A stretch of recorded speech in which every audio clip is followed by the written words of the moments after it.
جی السلام علیکم۔ سیکھیے مبین کے ساتھ آپ کو خوش آمدید کہتے ہیں اپنے یوٹیوب چینل پر، جہاں ہم اردو کے متعلق چیزوں کو سیکھتے ہیں۔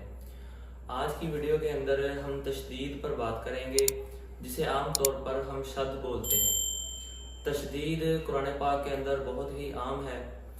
اس کا مطلب ہوتا ہے جس کو دہرا کر پڑھا جائے، 2 بار پڑھا جائے۔ تشدید ایک لفظ آپ کے سامنے پیش کرتا ہوں مثال کے طور پر، جس سے آپ کو یہ موضوع اچھی طرح سمجھ آ جائے گا۔ ایک لفظ ہے شدت۔ اب اس کے اندر آپ نے جو کہ پچھلی ویڈیو میں جان لیا تھا کہ متحرک اور ساکن کس کو کہتے ہیں۔